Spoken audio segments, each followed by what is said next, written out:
Olá, pessoal, sejam todos muito bem-vindos. Meu nome é Romeu Riso, trabalho com atendimento consultivo com foco na necessidade humana.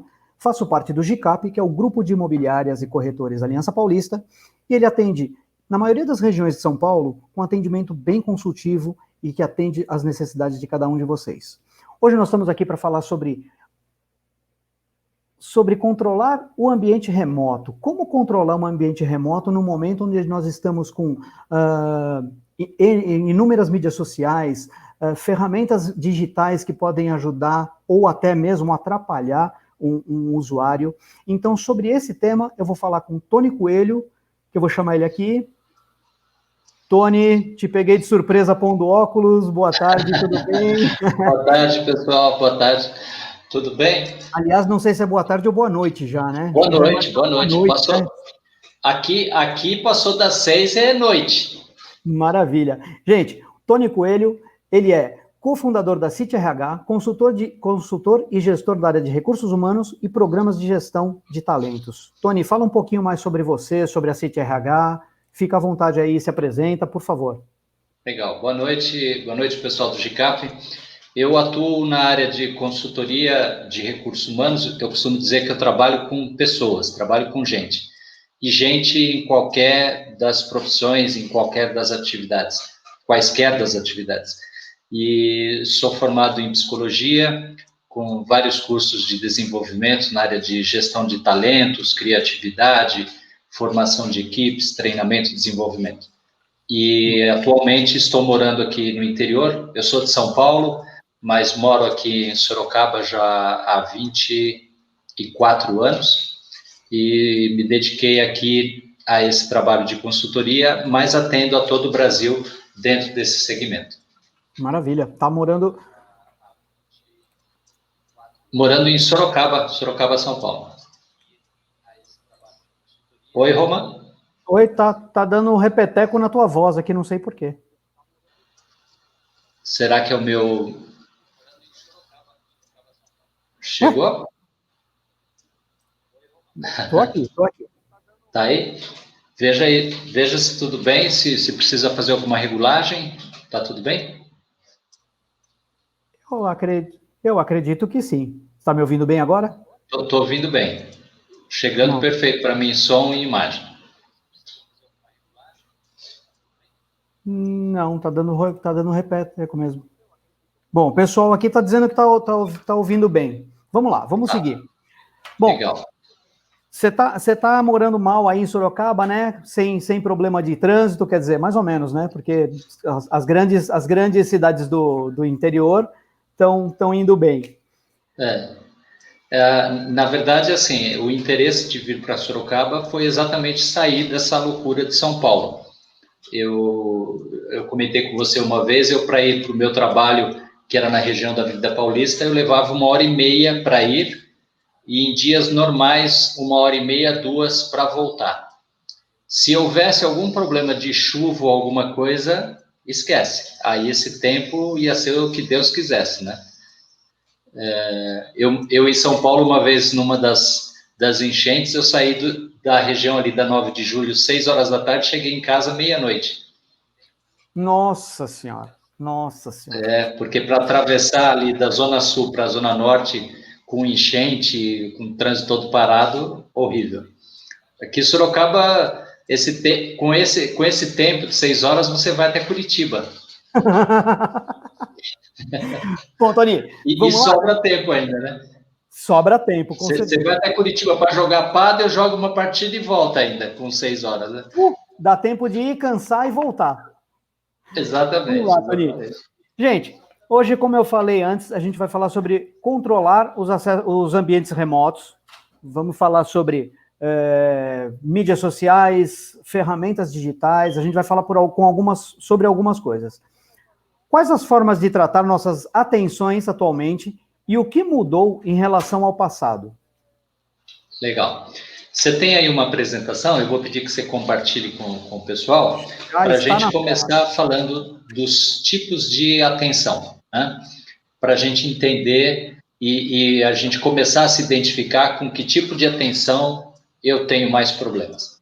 O primeiro tipo de atenção é o que a gente chama de atenção concentrada, né? Ou popularmente chamada de concentração, onde, por exemplo, eu estou assistindo uma aula e eu fico focado na aula. O segundo tipo de atenção é aquela atenção alternada, onde eu estou com foco na aula, mas eu estou de olho no meu celular e vendo, às vezes, o que está passando na rua pela janela da sala de aula. Então, eu estou desviando a minha atenção para vários pontos de estímulo.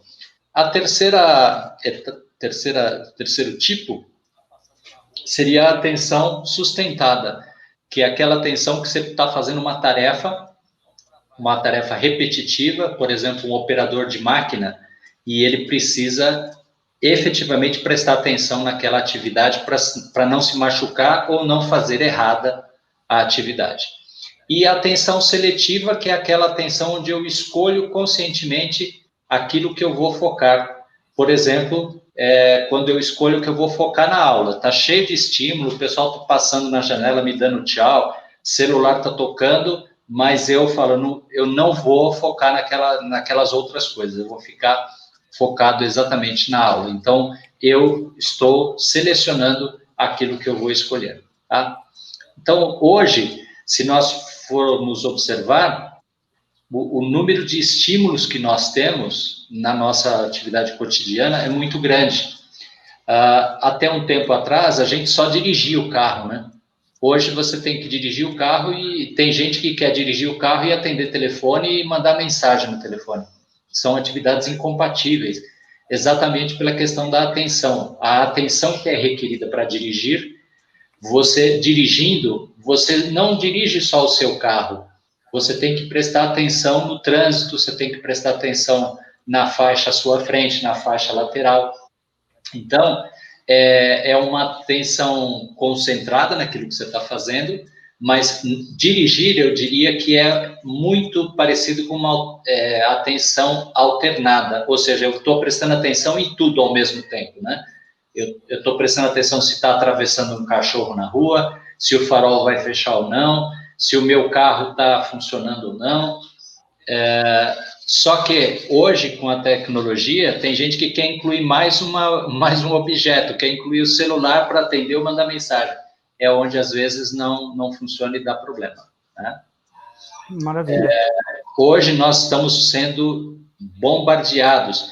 E eu diria assim, as mídias, de maneira geral, querem a nossa atenção. Se você for observar, o que a televisão quer? A televisão quer a nossa atenção. O que o rádio quer? O rádio quer a nossa atenção. O que as mídias sociais querem? A nossa atenção. E quando você está nessa mídia, seja rádio, televisão, etc., aí você vai receber comunicações ou ofertas de produtos para teu consumo. Tanto é que, não sei se você sabe, a propaganda subliminar, que era uma propaganda que era embutida sem você perceber que estava recebendo a propaganda, ela foi proibida há muitos anos, porque ela era uma forma sacana de chamar nossa atenção sem a gente conscientemente saber que estávamos sendo estimulados. O exemplo mais prático disso eram os cinemas na década de 50, que faziam propaganda de refrigerante e pipoca durante o filme. E naquela época havia intervalo no meio da sessão, né? O filme era interrompido para fazer o intervalo. E isso era o intervalo era para carregar o filme, porque não é como hoje, que a tecnologia você consegue passar o filme sem trocar fita. Mas antigamente, para passar um filme de 1 hora, 1 hora e meia, eles tinham que trocar a fita. Então, eles faziam um intervalo para trocar a fita, e nesse intervalo as pessoas iam consumir bebidas.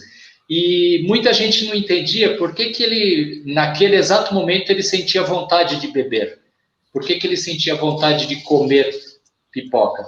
Porque no filme tinha sido passada uma mensagem subliminar, que o subliminar é o quê? É sem você perceber.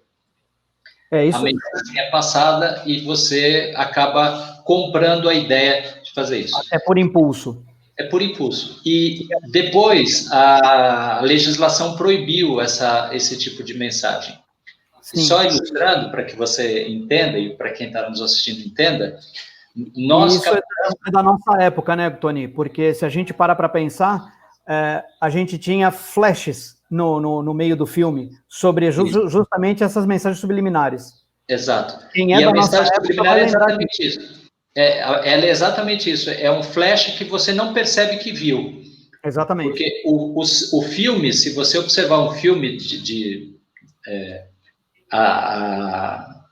como é que se diz? O rolo do filme, eles são várias fotos, né? Sim, E o são fotogramas. São fotogramas. Num daqueles fotogramas, se você colocar um refrigerante, uma água, uma cerveja, pipoca, alguma coisa assim, vai passar, a sua mente vai registrar, mas vai passar tão rápido que você não vai perceber que viu. Conscientemente você não vai perceber que viu, mas a sua mente registra que foi visto. Tanto que existem alguns experimentos que é para ver quantos quadros por segundo o nosso olho humano consegue ver. O filme, na verdade, são vários quadros por segundo. E o que está passando, como aquele número de quadros por segundo passa, dá a impressão de movimento, mas na verdade são vários quadros simultâneos.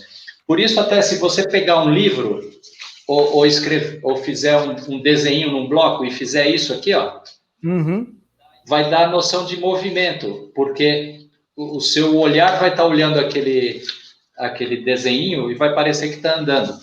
Então, a atenção, já naquela época, já tinha essa preocupação, tanto que isso foi proibido. Mas observem hoje, quando você vai assistir uma novela, na novela tem propaganda dentro do contexto. Sim. De que forma? O personagem vai abrir conta num banco. Aí ele vai no banco X, fala, olha aqui, eu estou abrindo conta, esse banco é super bom, tal. Isso é uma propaganda subliminar. Ele está fazendo uma propaganda dentro do contexto. Quando tem o Big Brother, por exemplo, e as pessoas vão fazer uma competição para ganhar um carro, ali é uma propaganda do carro. Sim. E as pessoas estão inclusive, brigando para ganhar aquele. A Nice colocou aqui, ó, nas lojas C&A tocam uma música que diz, para comprar, para pagar, é mais fácil com cartão C&A. É exatamente isso. E a Maria Eunice tem razão, existem lojas que colocam músicas exatamente com o sentido de gerar em você um determinado estímulo. Se a loja quer que você acelere, ela não vai pôr uma valsa, ela não vai pôr uma música clássica para tocar, ela vai botar um rock batido. Eu lembro que uma loja de roupa, não vou fazer propaganda dela aqui, mas é uma loja de roupa jovem, você entrava, era um pancadão tocando, um rock assim, uma batida, mas era para te dar impulsividade, para você escolher, comprar e ir embora. Vamos, né? Sim. Do mesmo jeito, aqui em Sorocaba tem um supermercado que colocou um pianista para tocar, mas aí o sentido é dar tranquilidade, dar paz para as pessoas, porque as pessoas estão tão preocupadas com esse momento de Covid-19, de entrar. Então, quando você chega, está tocando aquela musiquinha, você fala assim, que legal, estou num lugar tranquilo. E aí você compra à vontade, vamos dizer assim. Mas aquilo também tem um interesse. Existia também a questão dos restaurantes que colocavam sempre uma música um pouco mais agitada, que era para a pessoa ficar menos tempo sentada. Hoje, eles estão fazendo diferente, né? Eles estão pedindo, pelo amor de Deus, para alguém sentar. Para que as pessoas fiquem, né? Se você for ver, a lanchonete McDonald's, ela é toda constituída para rapidez no atendimento. Sim. Então, ela não tem conforto na cadeira e na mesa. É exatamente construída para que você coma rápido e vá embora. Então, toda a atenção e até o jeito de atender é num prazo, tipo, rápido. E hoje, em São Paulo, você sabe disso, você tem as lojas com autoatendimento. Você digita o que você quer, você escolhe o que você quer, você mesmo paga e você só vai no balcão para retirar o teu lanche. Voltando para os nossos assuntos digitais, vamos lá. Utilização de mídias sociais e ferramentas digitais. Como estamos reagindo às oportunidades? Legal. Do mesmo jeito que ela é uma opção, ela acaba sendo ela pode se tornar um vício também. Hoje a gente já tem diagnosticado na área médica os transtornos de excesso de utilização de tecnologia, que são as pessoas que estão usando o celular em excesso, redes sociais em excesso, e chegam a perder o controle. Quando eu digo perder o controle, é que a pessoa perde a noção de tempo e de outras coisas mais importantes para se dedicar às mídias sociais. E se você for observar, a mídia social, ela trabalha com estímulo, cada uma delas com estímulo diferente. Então, se você for para o Facebook é o positivinho, é o like, é o sorrisinho, é o gostei, curtir e tal. No Instagram é o coraçãozinho, é o bater palma, é o sorriso. Então, quando você ganha isso, é mais ou menos como a gente, quando estava na escola, e o professor vinha e dava um tapinha nas costas da gente, dizia assim, parabéns. Isso era um estímulo que agradava. Hoje, a rede social, ela coloca esses estímulos e as pessoas se viciam em receber estímulos. Então, quando alguém põe uma publicação, a pessoa começa a olhar quantos likes teve, quantas curtidas teve, quantas pessoas estão seguindo. E para algumas pessoas, isso é um sentimento de popularidade, de ser bem aceito, de ser bem-quisto e por aí vai. Então, a gente está falando aí de emoções, né? A atenção, ela está muito influenciada em cima de emoções, as principais, dor e prazer. Então, por exemplo, uma pessoa que tem medo de errar, ela não vai fazer uma coisa ou vai demorar para fazer uma coisa para não errar. E do outro lado, aquela pessoa que quer receber um elogio, ela vai fazer de tudo para receber um elogio. Do outro lado, se você gosta de um jogo, você vai prestar atenção naquele jogo. Se você gosta de um tipo de filme, você vai prestar atenção naquele tipo de filme. Claro. Um exemplo muito prático é assim, marido e mulher vendo jogo de futebol. A mulher, se não gosta de futebol, ela vai falar, quanto está o jogo? Né? Ela não está prestando atenção nisso. Ela só vai saber que teve gol ou não se sair alguma gritaria, se alguém xingar, alguma coisa assim. E se alguém xingar, ela vai falar assim, que foi? Foi gol? Né? O que aconteceu? Porque ela não está focando naquilo. Agora, quem gosta do jogo, quem torce para o time, vai ver o jogo com outro jeito, com outra atenção. Né? Da mesma forma, a atenção pega no trabalho. Se você tem um trabalho, por exemplo, de escolher grãos de café, ou escolher frutas, alguma coisa assim, o teu olhar está tão dedicado àquela escolha que você escolhe com facilidade. Outra pessoa ia ver e falar assim, nossa, eu nem percebi, eu não perceberia a diferença entre esses grãos, porque eu não trabalho com isso.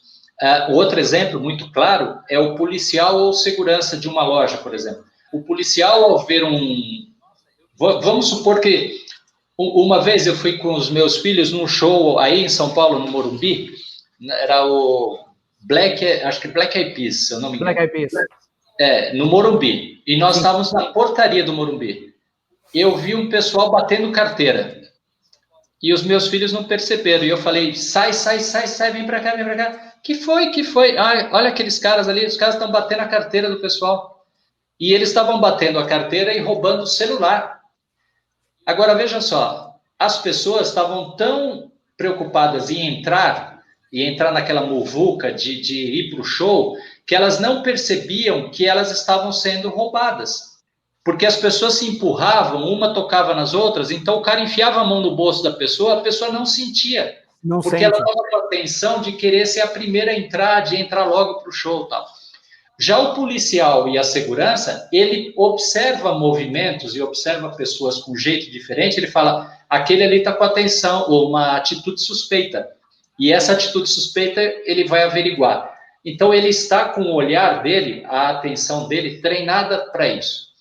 Da mesma forma, quando a gente participa de grupos, seja de torcedores de um time, ou de um grupo musical, ou mesmo na internet, quando a gente participa de um grupo de WhatsApp, ou grupos no Facebook, o grupo está focado num item de atenção. Então, você sabe, nós temos o grupo do pádel. Sim. O grupo do pádel está lá quem dá atenção ao pádel. Quem não dá atenção ao pádel não quer nem participar daquele grupo. Né? Pessoal que não sabe o que é o pádel é um esporte maravilhoso que a gente pratica aqui. Exatamente. Não sei se tem mais alguém aqui que frequenta, alguém do grupo se sabe o que é, mas aí exatamente, se alguém joga tênis, talvez tenha a curiosidade de conhecer o pádel. Se conhecer o pádel, se gostar, ele vai passar a dar atenção para aquilo, porque aquilo chamou a atenção dele no lado emocional. Legal? Não sei se consegui responder a tua pergunta, né? E as mídias sociais, elas têm isso, elas procuram agrupar as pessoas em cima de temas, em cima de grupos de temáticas semelhantes. Até porque as pessoas gostam de pertencer a grupos, né? Então, você tem o grupo do pessoal que gosta de um tipo de música, você tem os fãs de um determinado cantor, de um determinado grupo, e por aí vai, né? Eu vou fazer um comentário aqui, Tony, da Reni. A Reni Okuhara. Reni, muito obrigado por estar aqui com a gente, obrigado pela participação. A Reni está voltando naquele tema da mensagem subliminar. No supermercado, a música calma e não ter acesso à área externa é para que a pessoa querer ficar mais tempo lá dentro comprando sem perceber que o tempo passou. É exatamente isso, Reni. Exatamente. Isso. É te dar um conforto para você falar assim, tá gostoso aqui, eu vou continuar, né? E enquanto eu estou aqui sem fazer nada, eu vou comprando, né? Entendi. Aí quando vai ver... desculpa, como é o nome? Reni? O nome da pessoa? É Reni. Tá aqui, Reni. Reni, tem um estudo que foi feito da influência da música no supermercado, e eles fizeram o seguinte, colocavam música alemã num dia no supermercado. E naquele dia, os vinhos que eram mais vendidos eram vinhos alemães. E perguntavam para as pessoas, por que você comprou o vinho alemão? A pessoa falava assim, não sei, porque estava em promoção. Mas o vinho francês também estava em promoção. O vinho italiano também estava em promoção. Por que ela comprou o vinho alemão? Porque ela, sem perceber, ela estava sendo influenciada pela música. No outro dia, quando eles trocavam a música, colocavam uma música italiana, Volare, né? Aquela música muito agitada, e colocavam os vinhos, promoção vinho italiano, mas também vendia mais vinho italiano. As pessoas não percebiam que estavam sendo influenciadas pela música, né? E compravam mais daquele vinho que estava ligado à música, né? Perfeito. É uma forma de influenciar a atenção também para isso. Perfeito. Tony, voltando àquela pergunta anterior que eu te fiz, sobre como estamos reagindo e sobre as atenções, o que isso pode acarretar? Tá, legal. Como eu comecei falando na outra vez, hoje a gente já tem sintomas de excesso, né? Quando a pessoa usa mais a mídia ou usa as ferramentas de forma dispersiva do que produtiva. Porque, é claro, se você trabalha com mídias sociais e é teu trabalho fazer a divulgação do trabalho, do teu produto, natural. Mas se, por exemplo, você trabalha numa área que não tem necessidade e você se ocupa muito mais da mídia social para ver o que está acontecendo, os comentários, o que falaram, o que discutiram, o que publicaram, do que efetivamente teu produto, você está se desviando, ou seja, você está se dispersando. Então, esse desperdício de tempo, em alguns casos, para algumas pessoas, ele é muito grande. E algumas pessoas acabam nessa questão do vício, porque ela acaba perdendo a produtividade, porque ela gasta muito tempo com coisas que não servem para nada, Instagram, Facebook e outras mídias, e efetivamente aquilo que ela deveria fazer, ela não faz. E também, um outro aspecto que a gente percebe é o relacionamento social. As pessoas estão muito mais focadas no relacionamento social digital do que no relacionamento pessoal. Um dia desses, antes da pandemia, nós estávamos num restaurante com uma equipe e, ao invés do pessoal à mesa conversarem, eles estavam todos com o celular e cada um mandando, tirando foto do lugar, tirando foto das pessoas e mandando para outras pessoas. E aí a gente brincou, falou, escuta, mas vamos conversar entre nós, né? Porque isso é um fenômeno que está acontecendo. As pessoas ficam muito no celular e acabam perdendo esse contato. E claro, os problemas do excesso de utilização, você pode ter um excesso de estímulos que podem ser dolorosos ou prazerosos, ou seja, mas como assim estímulos dolorosos? Você não fazer uma coisa é um estímulo doloroso, então você foge daquilo, às vezes buscando uma fuga para a mídia social. Vou deixar de trabalhar para ficar vendo um videozinho, alguma coisa assim.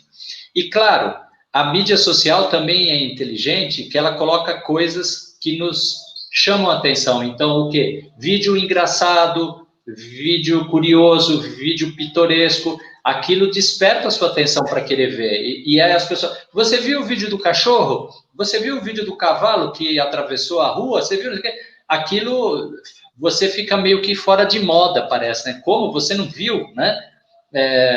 Como? Eu não vi. Não, mas você deveria ver, todo mundo já viu esse vídeo, todo mundo sabe do vídeo. Então, é como se você estivesse fora do contexto. Você está fora da claro,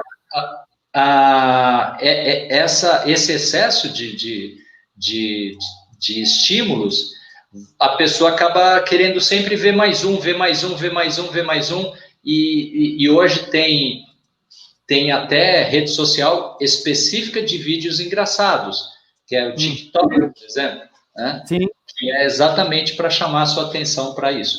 E a pessoa acaba perdendo, às vezes, produtividade, tendo atenções que a gente chama atenção fora de contexto, que é o exemplo que eu falei. Você está numa reunião social e você está vendo o seu celular.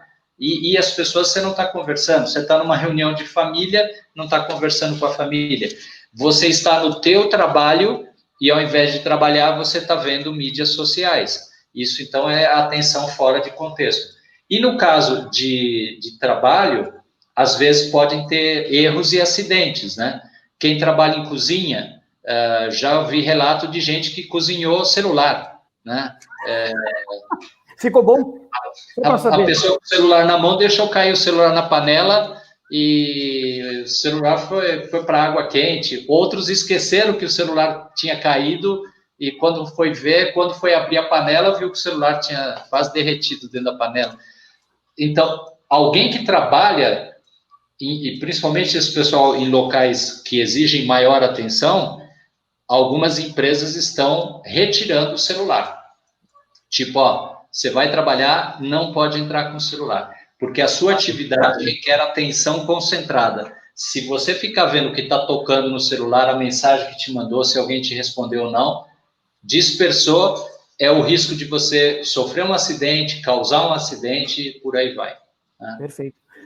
Deixa eu só fazer um comentário aqui. A Reni está agradecendo os seus comentários e os exemplos que você deu. E o Edmilson, ele está postando aqui uma pergunta interessante. Aliás, ele fez uma pergunta antes, que eu não vou compartilhar na tela, mas a pergunta é a seguinte. E São Bento de Sorocaba ainda existe? Existe, sim. Então precisamos marcar de ir tomar uma lá no São Bento, Edmilson. O São Bento agora foi para a 3ª divisão, né? Ele estava na principal e caiu. E no Campeonato Brasileiro ele estava na Série B e caiu para a Série C. Mas está brigando aí para se manter ainda, né? Maravilha. A pergunta do Edmilson. A influência das mídias sociais influenciam diretamente na infância? Você pode falar algo sobre isso? As crianças não brincam mais. Excelente, legal. Edmilson. Obrigado, viu? Boa pergunta, Edmilson. Na minha época, brincadeira nossa, pipa, carrinho de rolimã, bolinha de gude, peão, pular corda, jogar bola na rua. Hoje, a trave do futebol eram 2 latinhas. 2 latinhas ou 2 tijolos que a gente colocava na rua, né? E embora. Hoje, a rua a gente não tem rua, né? A rua, com o advento do trânsito e tudo mais, a gente perdeu. E, claro, tem o aspecto da segurança, que muita gente mora em prédio e prefere ficar dentro de casa do que deixar o filho ir para a rua, por todas as questões de segurança. Então, o tipo de brincadeira está muito ligado ao ambiente onde essa criança mora. Se no condomínio que essa criança mora tiver um parque, tiver uma área de lazer, os pais até permitem para essa criança ir utilizar. Se não, as brincadeiras das crianças se tornaram brincadeiras dentro de casa e brincadeiras tecnológicas, que aí entra o videogame, né? E que, de novo, também não há nada de errado com o videogame. Ele pode ser um aliado e pode ser muito bem canalizado para a educação, porque ele também tem um aspecto que muita gente às vezes não sabe, que é o saber perder, né? Eu lembro do meu filho quando ele jogava videogame, às vezes ele ficava muito bravo, ele quase queria quebrar o joguinho quando ele estava perdendo. E ele precisou ir aprendendo a perder e aprender a ganhar. Então, não adianta, você vai ficar com raiva, mas enquanto você não desenvolver uma estratégia para aprender a ganhar, você vai ficar chateado, irritado de estar perdendo. O problema disso é o quanto os pais terceirizam a educação desses filhos para essas coisas, tipo assim, deixa ele lá jogando e boa. Entender que tem um tempo também para isso, né? Tem um tempo para estudar, tem um tempo para brincar, tem um tempo para interagir, e o importante é fazer essa mescla. Não há nada errado com os jogos, é o quanto se faz uso deles, né? Porque na minha infância a gente não saía da rua, e na rua a gente fazia várias coisas. A gente ia pegar fruta, subir em pé de árvore, ia jogar bola, pipa, fazia tudo e voltava para casa um lixo. Aí toma banho e vai dormir, né? Mas a gente sabia que no dia seguinte cedo acordava para ir para a escola também. Né? Exatamente. E tinha as obrigações também. E tinha as obrigações também, né? Claro, claro. Então, as mídias sociais hoje, uma coisa importante, tá, para o Edmilson, o que os pais também têm que tomar cuidado é que a mídia social é uma terra de ninguém, né? Então, é preciso também tomar o cuidado com a segurança, porque tem muita criança que não tem dimensão de com quem está falando e o que está falando. Eu já vi crianças e já fui reportado, vamos dizer assim, de casos de pais que ficaram assustados, que viram os filhos falando com outros adultos sobre temas que não eram para a idade dele. Mas, às vezes, a criança entra numa brincadeira de colocar na mídia social uma idade superior à que ela tem. Então, às vezes, é uma criança e coloca que tem 18 anos, 19 anos, e, na verdade, não é. Às vezes é uma menina, às vezes é um menino, mas coloca só para fazer um personagem, um avatar, que eles falam, né? Criei um avatar. Só que não percebe quem é que está do outro lado.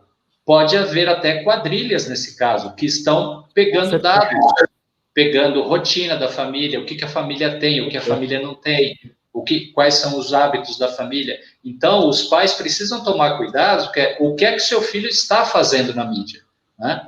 Com quem ele está interagindo na mídia, porque você não tem controle, vamos falar assim, você não qualifica quem está na mídia. A mídia está para todo mundo. Tem gente do bem e gente do mal, né? Exatamente. Tony, vou entrar numa outra seara aqui agora, que é com relação à quantidade de aplicativos e janelas abertas. Por exemplo, como controlar tantas janelas de contato e de ação abertas simultaneamente? Eu vou te dar um exemplo meu aqui agora. Eu estou com 18 janelas abertas, fora o celular que está aqui do lado. Como a gente controla isso de uma forma sadia? Porque isso tem esse fundo também, né? O fundo da sanidade. Legal. A primeira questão é assim, que você precisa definir teus objetivos, né? Então, assim, o que eu quero e qual a minha rotina de trabalho, com quais processos eu trabalho. Por exemplo, se você tem 18 telas abertas, mas essas 18 telas fazem parte da sua rotina e do teu processo de trabalho, tá natural, tá tudo bem. O problema é quando essas 18 janelas são estímulos contrários àquilo que você tem que fazer, ou contrários à sua rotina. Oi? Que tiram o seu foco. Que tira o seu foco. Então, por exemplo, se eu tenho que desenvolver um trabalho, eu posso estar fazendo pesquisa, suponhamos que eu esteja fazendo uma pesquisa sobre o desenvolvimento da Amazônia. Putz, eu abro 18 janelas sobre temas sobre desenvolvimento da Amazônia, mas eu estou trabalhando em cima do desenvolvimento da Amazônia. Agora, suponhamos que eu abro jogo do Corinthians, jogo de São Paulo, jogo de pádel, jogo de não sei do que, fotos dos amigos, TikTok, coisas que não têm o contexto, aquilo é só dispersão. Cada vez que eu entrar numa janela dessa, a minha mente sai daquilo que eu deveria estar. É como se a minha mente mudasse de estação de rádio, vamos dizer assim. Eu estava ouvindo uma rádio Antena 1, que é uma rádio de músicas mais clássicas, e eu fui para uma rádio rock, por exemplo. Bom, mudou, é outro estímulo, é outra coisa. Tá. Então, inclusive, quando você tem muitas janelas, e também é preciso entender o teu jeito de trabalhar. Se você consegue ser produtivo com as 18 janelas, legal, é teu jeito. Tem gente que não, tem gente que é uma coisa de cada vez. Tem gente que precisa ser 1 hora para cada coisa, que não precisa ser uma coisa em 1 hora, né? Que é o que a gente fala aí no texto, mas tem gente que precisa ter um foco. Né? Eu conheço pessoas que, se ela está falando ao telefone, e se você conversar com ela, passando algum recado, ela fala assim, para, não fala comigo enquanto eu estou falando, que eu não consigo. Espera eu terminar. Ou então, ela segura, o que é que você está falando? Não, pode continuar falando, eu só estou te sinalizando o que é. Ah, não, eu não consigo entender, eu não consigo perceber, porque essa pessoa não consegue ter aquilo que a gente chamou de atenção alternada. Aquela pessoa precisa estar com foco, ela precisa ter uma coisa de cada vez. Então, entender o teu jeito é muito importante para você se tornar mais produtivo e menos dispersivo. E se você também conhece quais são os elementos de dispersão, melhor ainda. Então, se você sabe, olha, o pessoal fica me mandando mensagem, e isso aí está me tirando muito tempo, estabelece uma rotina para isso. Fala, eu só vou ver as mensagens desse grupo às 7 horas da noite, às 10 horas da noite, à meia-noite, quando eu for dormir. Porque eu, por exemplo, tenho o grupo do pessoal do pádel, eu tenho o grupo do pessoal do tênis, eu tenho o pessoal que participa do Cartola, eu tenho o pessoal do trabalho, eu tenho o pessoal das mídias sociais, só que eu preciso definir uma rotina para cada um deles. Claro. Se eu deixar que todos eles fiquem no mesmo espaço, a minha mente se dilui, vamos dizer assim, tá? Então, esse controle das janelas é que você precisa ter uma opção, você precisa ter uma definição. O que é que eu vou fazer? O que é que eu vou focar? Em que eu vou focar? Quanto tempo eu vou focar? E se for o caso, use as próprias tecnologias para isso. Algumas mídias, como o próprio WhatsApp, te permitem fazer notificações, te permitem silenciar. Você pode silenciar a mídia, falar, ó, só silencia por 4 horas, silencia por 8 horas. Nesse tempo você não vai receber nenhuma notificação. O problema é aquela... E eu vejo, às vezes tem gente que deixa a notificação ficar pitando o tempo inteiro. Só que chega uma hora que aquela notificação não para de tocar. É mais ou menos como se o seu despertador ficasse tocando de meia em meia hora. E nem é meia em meia hora. Tem notificações que acontecem de 5 em 5 minutos. Aí eu pergunto, você consegue trabalhar com o teu celular apitando de 5 em 5 minutos? Provavelmente não. Isso vai te dispersar, né? Isso é uma coisa que eu já elimino do meu celular, não tem nenhuma notificação. Eu, de vez em quando, eu olho lá para ver se tem alguma coisa importante. Se não tem, vida que segue. Porque é muito barulho, né? Com certeza, com certeza. Tony, dando sequência aqui, como administrar uma equipe em home office? como está com essa realidade atual que a gente está vivendo? Porque a gente sabe que houveram várias mudanças de conceito, né? Queria que você me falasse um pouco a respeito disso também. Legal. Bom, primeira questão que a gente precisa falar é que, assim, o trabalho em home office foi uma surpresa para muita gente, porque era dito que nós iríamos passar para o trabalho em home office, que poderíamos passar para o home office, mas não se passava para o home office por insegurança e medo de que as pessoas não seriam produtivas, exatamente por causa do desvio de atenção de tudo isso que a gente está falando aí, né? Então, se pensava assim, imagina, se aqui no trabalho esses caras já ficam olhando o celular, já ficam se dispersando, imagina na casa deles, com família e mais celular e tudo mais, como é que vai trabalhar? E o que tem se mostrado, e aí por pesquisas das empresas, e isso também já foi divulgado na mídia, é que as pessoas estão sendo mais produtivas em casa. E por uma série de fatores.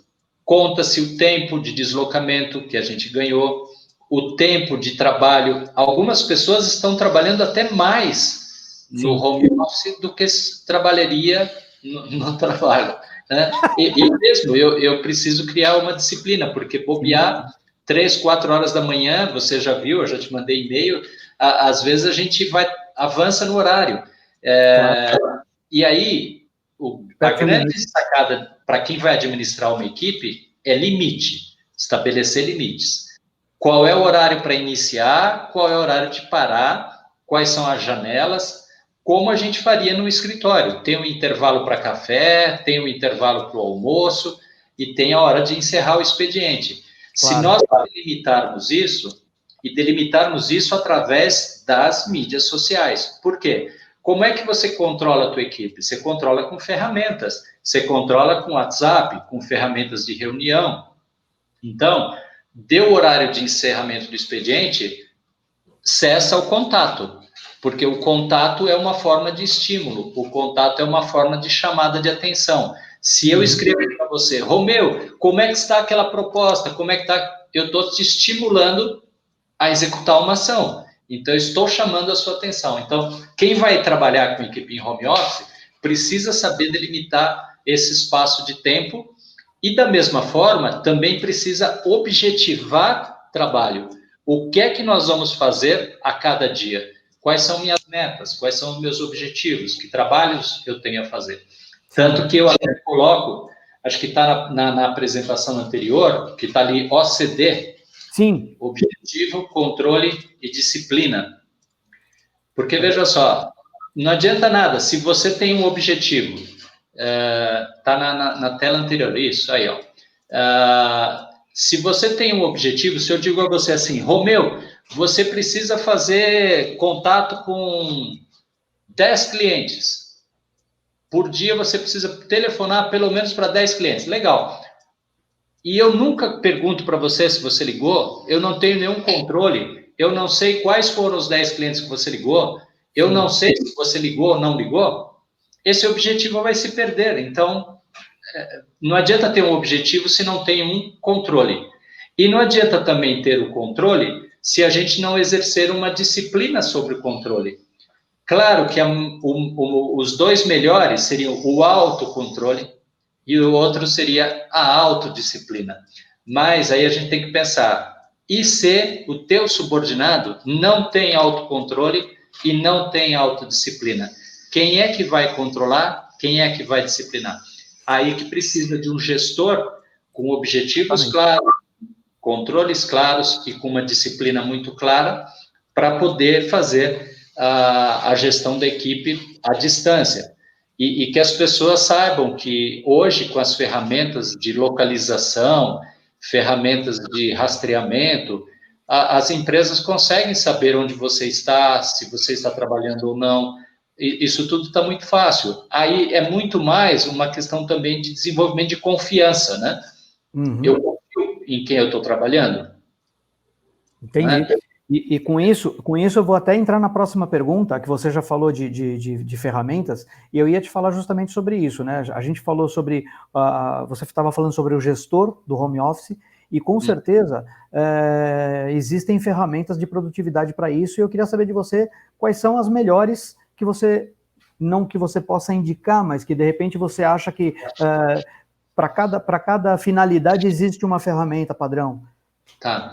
Primeira, é preciso ter uma ferramenta de comunicação, tá? Então, uma ferramenta onde permita que você faça reuniões remotas, em tempo real, com uma pessoa só ou com toda a equipe, e aí o gestor vai escolher com quem fala, se fala sozinho ou fala em grupo, da mesma forma que seria num ambiente de escritório. Eu chamo para minha sala para conversar só uma pessoa ou faço reunião com a equipe toda, né? Então, a ferramenta hoje de comunicação, ela é uma das primeiras e fundamental. Existem várias, né? O próprio Skype, o Google Meet, o Zoom, são ferramentas de comunicação integrada, com a possibilidade de gravação, né? Que também eu acho interessante, principalmente para quem trabalha em áreas comerciais, que às vezes você faz uma reunião com o cliente e era muito comum anteriormente, eu acho que isso passou a ser até uma vantagem da tecnologia, você ia visitar um cliente e você fazia o relatório da visita daquilo que você conseguiu lembrar, claro, né? Agora, hoje, você consegue fazer uma apresentação e a apresentação fica gravada. Então, você sabe o que foi apresentado e as reações ao que foi apresentado. Então, isso facilita a qualidade da apresentação. Então, ferramenta de comunicação é uma. Ferramenta de gestão de clientes, as chamadas CRM. Né? Você registrar todos os contatos que você tem com os teus clientes e a evolução deles dentro do teu processo de vendas. Ferramentas também de trânsito, de documentação, porque, imagina, nós não vamos poder levar para casa toda a documentação e papelada que a gente tem no escritório, né? Claro.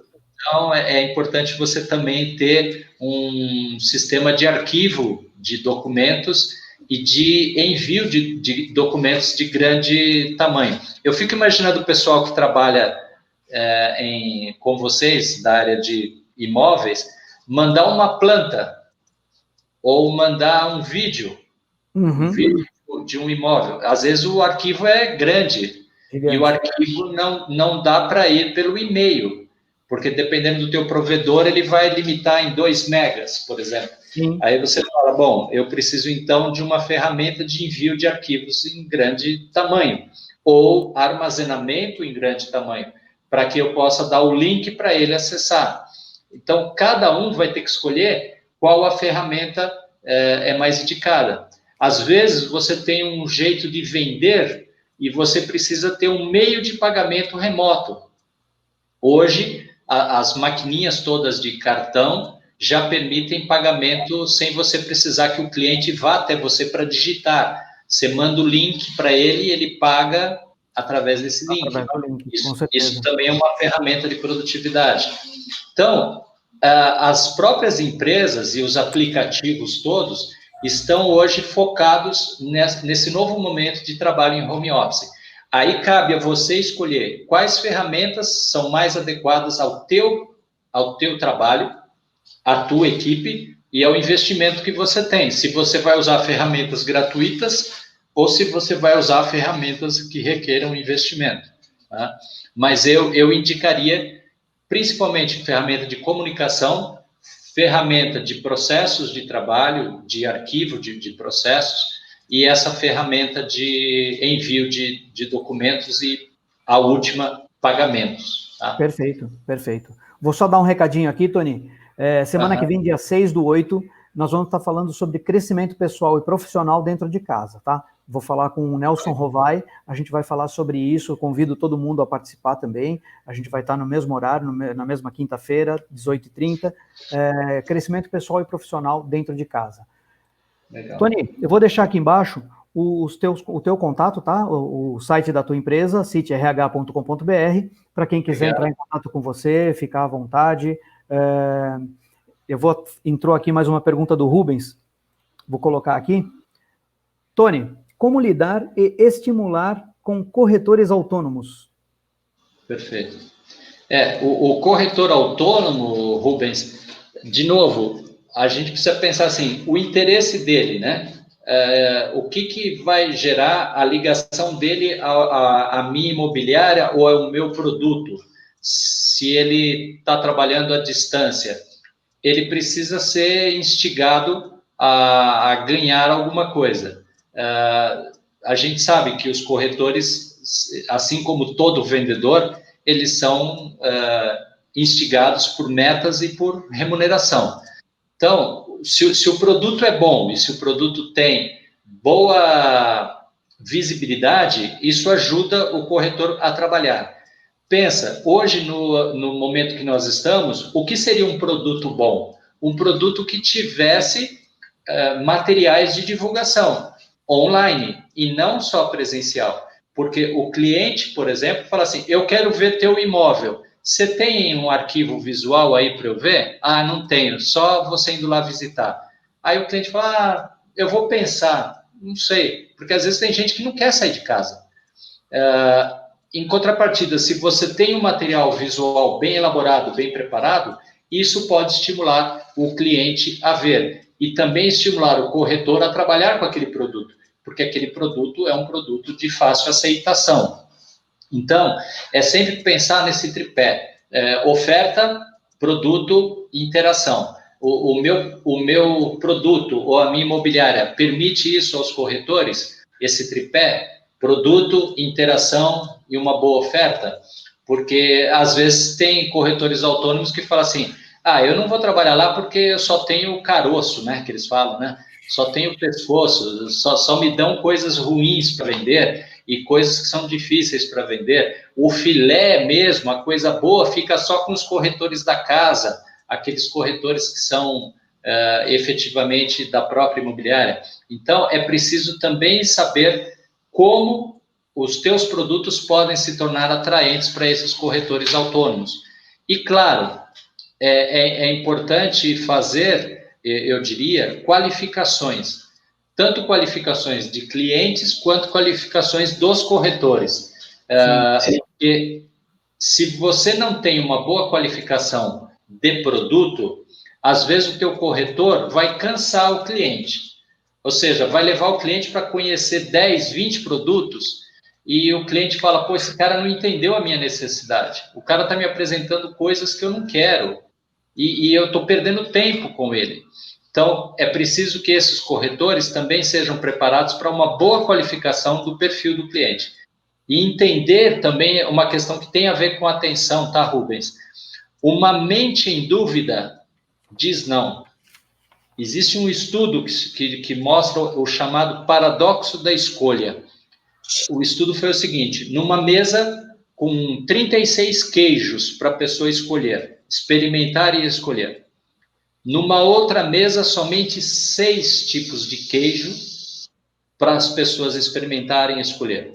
A mesa que vendeu mais foi a mesa com o menor número de queijos. Porque as pessoas tinham só 6 para escolher, elas escolhiam, percebiam qual era o melhor e decidiam. Naquela que tinha 36, a pessoa ficava em dúvida, falava, nossa, eu já comi tanto queijo que eu não sei mais qual que era o bom, qual que eu gostei mesmo. Será que era... eu volto outro dia, tá? Eu vou pensar. Esse vou pensar já foi. Saiu do momento de compra.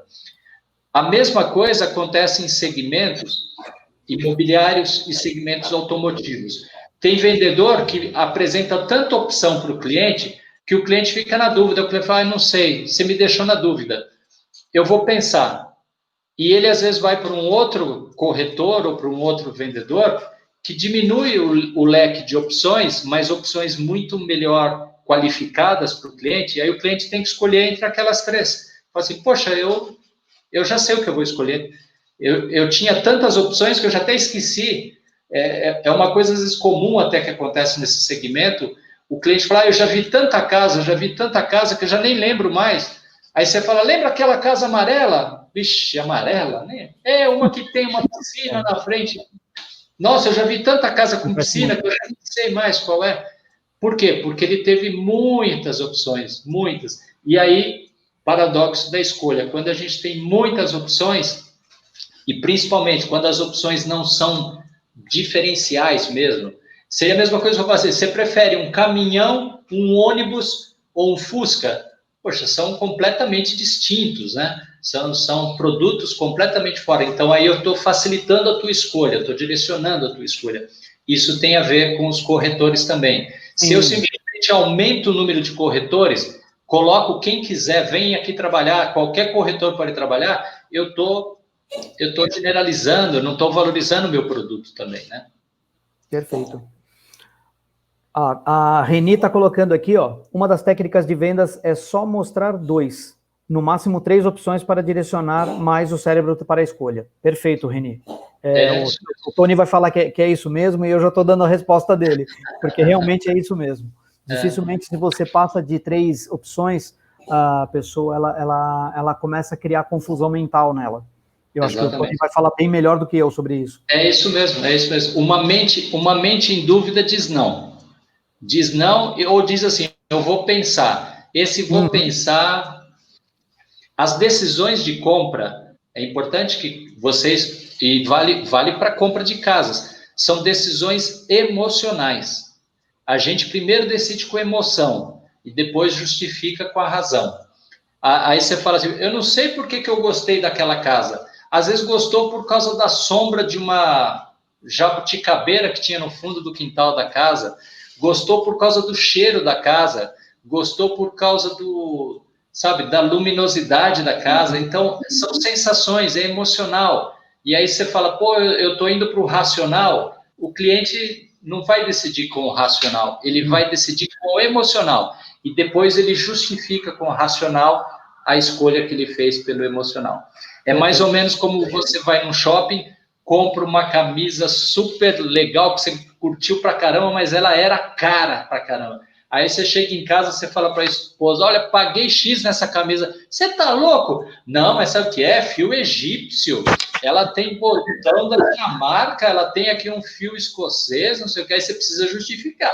Mas na hora que te chamou a atenção mesmo é que você se sentiu bonitão na camisa, essa que é a verdade. É exatamente isso aí. Tony, vamos dar uma aceleradinha só para não explodir o tempo aqui. Na verdade, eu tenho só mais 2 perguntinhas para você. Como você trabalha com avalanche de informação? Como trabalhar essa avalanche de informação que a gente vive hoje? Classificando. Em que você vai dar o teu ouvido e em que você vai dar a sua mente. A televisão, ela está perdendo audiência, mas ela está perdendo audiência para onde? Ela está perdendo audiência para as redes sociais e ela está perdendo audiência para os serviços de streaming, Netflix, Amazon e outros. Por quê? Porque as pessoas querem assistir as coisas, entre aspas, sem propaganda. Né? Mas a avalanche disso, de novo, quanto você quer assistir de televisão, quanto você quer de mídia social, é uma decisão sua, é uma qualificação que você tem que fazer. Porque todas elas querem o seu tempo, querem a sua atenção. E é você que vai ter que definir, por isso entra aquela questão de objetivo, de ter muito claro onde você quer ir, o que você quer fazer, porque aí você começa a excluir. Não, isso aqui é perda de tempo, eu não vou gastar meu tempo nisso aqui. Eu vou ver isso aí à noite, vou ver no final de semana. Isso, se eu deixar uma semana isso parado, não me ocupa nada.